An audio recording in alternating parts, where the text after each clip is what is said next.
Hi guys, welcome back to With Her Nose Stuck in a Book. My name is Nikki. Today I am going to be speaking about all the books that I would like to read in February.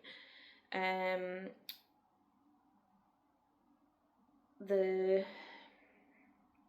a wee mix here of classics and thrillers and stuff, some new releases in that. I don't know if I'm going to read all of them, but I'm going to try. The first one I've got here is The Phantom of the Opera, and I talked about this a little bit in my 12 classics for the year video. I don't know a lot about it. I've not seen the musical, but I have seen people speak about it. This book on YouTube, and it just made me really want to read it. Like, the way it was described was like that it's really funny, that it's a really good mix of all different genres, like in terms of like it's obviously a gothic like classic literature, but there's romance, there's a crime element, there's tragedy, there's comedy, like it does all different things. So I'm intrigued to actually see what the book's like, because I just only know really vague bits just from seeing like the songs from the musical.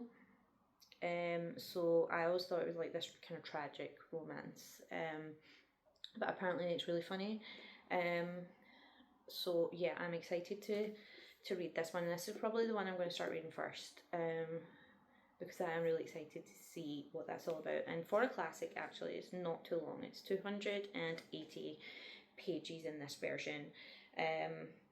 So yeah, looking forward to that. Next up, I have a couple of new releases that I picked up that came through on my pre-orders on Amazon on the release day, but I obviously haven't read them yet. The first one up is Frida McFadden's new book, which is Dear Debbie. Frida McFadden is really good for just quick, like fast-paced, lots of kind of plot twisty thrillers. I think she's really good kind of like holiday read. Like if you're going on holiday, I would definitely take a couple of her books because you'll just fly through them. I don't know what this one's about though. I literally pre-ordered it, not knowing anything about it, but it says, Debbie Mullen is losing it. For years she has compiled all of her best advice into her column Dear Debbie, where the wives of New England come for sympathy and neighbourly advice. Through her work, Debbie has heard from countless women who are ignored, belittled, or even abused by their husbands, and Debbie does her best to guide them in the right direction, or at least she did. These days, Debbie's life seems to be spiralling out of control.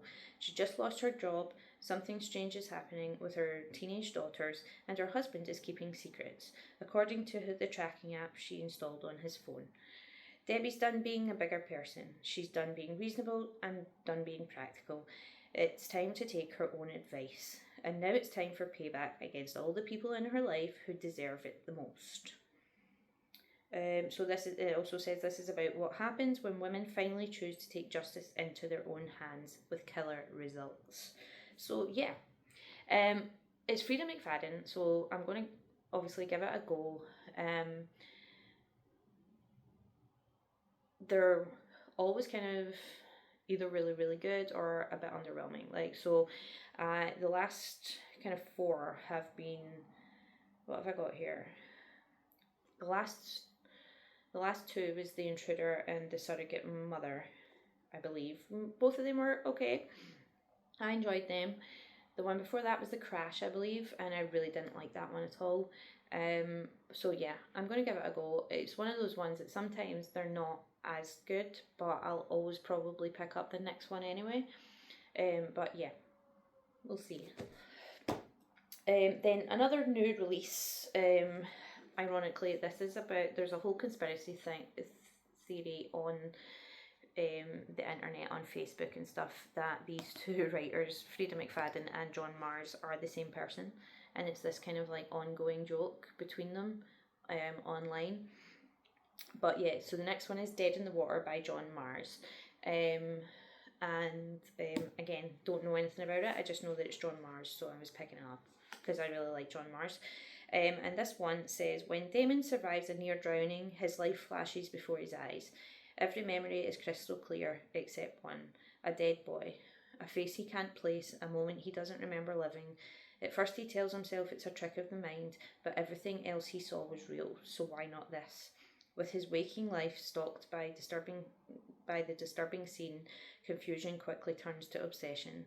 Desperate for answers, Damon digs into his fractured past and becomes convinced that the only way to remember is to die again and again and again. When he meets a perfect stranger who's all too willing to help, the stage is set for his dice with death. But if this is what it takes to uncover the truth, maybe some memories are better left buried. So yeah, again, sounds good. I think I'll probably, I don't know, I'm just making a prediction that I'll like this one better than Dear Debbie, but we'll see.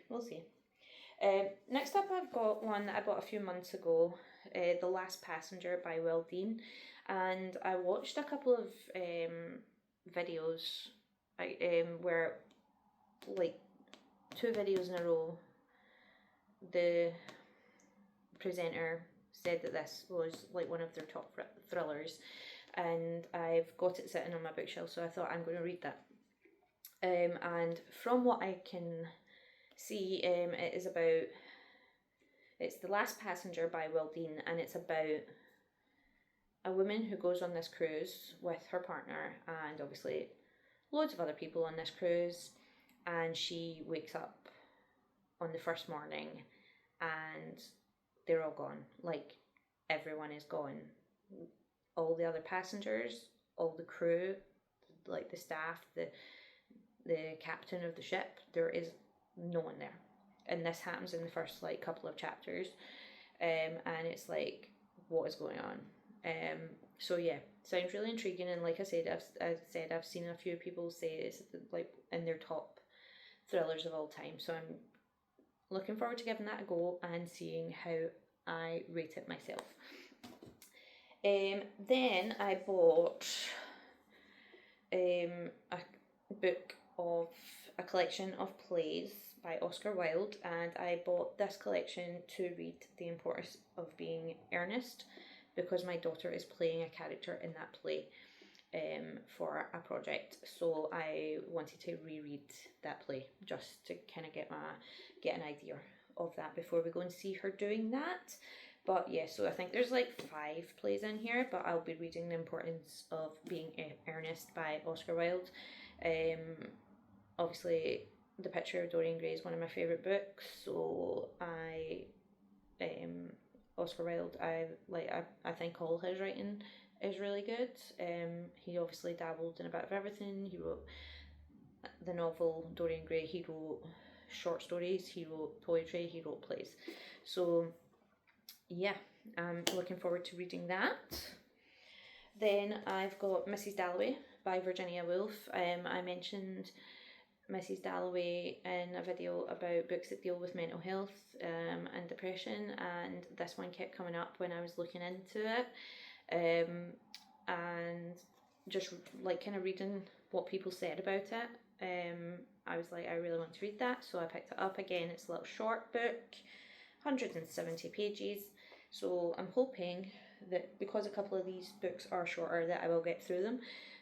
But yeah, I've not read any Virginia Woolf, so I'm hoping that this is a good one to start off with, because I know some of her work can be quite difficult because of the kind of postmodern aspects to them. So I'm hoping this is a good one to ease me into the world of Virginia Woolf. And it's about a woman it's all set in one day, and it's about a woman, Mrs. Dalloway, obviously, who's preparing to have this party in her house, and she just starts kind of going over her life and the choices she'd made and re-examining everything, and we just follow her across this day. So yeah, looking forward to that one. Then I have 7 Dials by Agatha Christie, and I bought this because, again, it's just became a series on Netflix, and I wanted to give it a read before I watched the series, because I've not read any Agatha Christie either, and that was something I wanted to kind of start picking up a book or two of hers here and there, and working my way through her books, because I read a lot of thrillers and crime and stuff, and obviously she's one of the kind of queens of that. So yeah, I'm going to be reading my first Agatha Christie novel, and hopefully it's a good one to start with. And then when I finish that, hopefully I'll get to watch the series. The series is quite got quite a good cast. It's got Helena Bonham Carter and Martin Freeman in it. So yeah, looking forward to seeing what Agatha Christie's like. Then I have another OG of the crime genre, and I've got A Study in Scarlet by Arthur Conan Doyle, which is obviously a Sherlock Holmes book. It's the first Sherlock Holmes book. Again, I've never read any Sherlock Holmes. I've seen a lot of like film, TV stuff with Sherlock Holmes in it, but I've never read any of his books, so this is the first one. And again, it's a wee short book, 170 pages again, so hopefully I'll read that quite quickly. It's another one that I'm like, I've never read any of them. I really should have. So yeah, I got the full set for my birthday last year. I got a nice box set of them all. So yeah, picked up this one for this month to start working my way through them. And as I say, it's a nice slim one to start off with. Next up, I have Things Fall Apart by Chinua Achebe. And this is about kind of colonialism and what happens when other countries go into places, in particular in this it's obviously in Africa, West Africa. What happens when other countries go in and try to civilize places and make them follow their cultures and their values, instead of just leaving people be. But it's about this guy who is a wrestler, and he's like the greatest wrestler in that area, and he accidentally kills one of his clansmen, and he's exiled.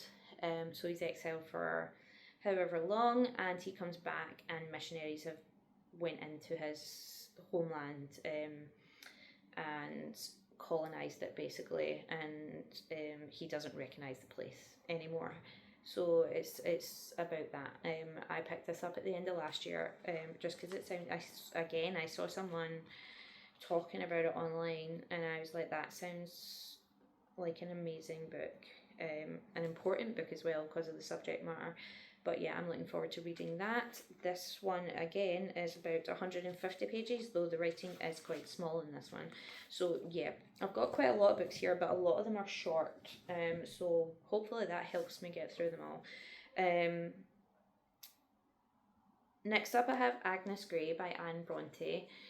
Obviously, I just finished Wuthering Heights by Emily Bronte in January, and I read Jane Eyre again by Charlotte Bronte last year, but I've never read any Anne Bronte, so I bought two different Anne Bronte books, and I'm going to start with this one, Agnes Grey, because this was the one that was published alongside Jane Eyre and Wuthering Heights at the time, and I'm intrigued to see what she's like. So Agnes Grey is about a woman who goes to be a governess in a house, and she thinks she's going to have a great time like helping these like young people learn and stuff, but it's not quite as easy as that when she gets there. They're like unmanageable, as she says, and it's just about how like it's not how she thought it would be.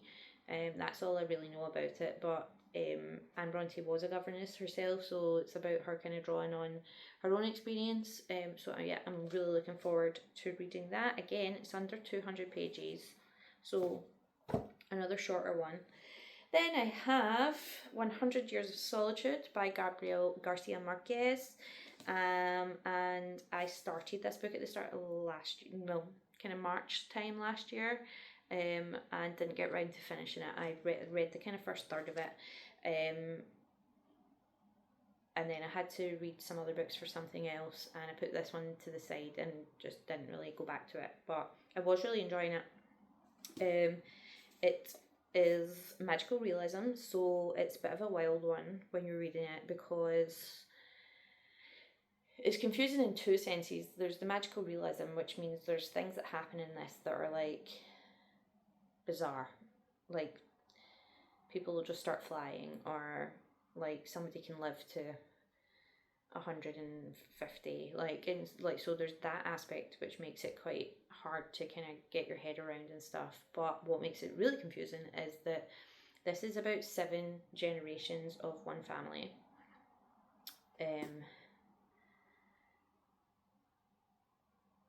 The Buendia family, there's 7 generations of them, and they all have the same names. So there are multiple characters with like the variations of the same name. So trying to keep track of who everybody is and like where they are at each point in the story is quite difficult. But it's the part I read, like I read about a third of it, and I was really enjoying it. It's really well written. He's a brilliant writer. But it's about, like, starts off with them leaving their home and looking for a new place to kind of set up a new village. So it's this family with some other people, and they're basically traveling to try and find a new place to live, and they settle in this village, and then it's about that family and what happens to them throughout the 7 generations that we see. Very big kind of nods to Genesis in the Bible. So I might read Genesis from the Bible alongside it if I have time. But yeah, I bought a book to help me read the Bible, like a kind of book that explains the Bible study wise, and it's just as long as the actual Bible itself. So yeah. But yeah, that's the final book that I have for the books that I want to read in February. Let me know if you've read any of them and what you thought, and I will see you next time.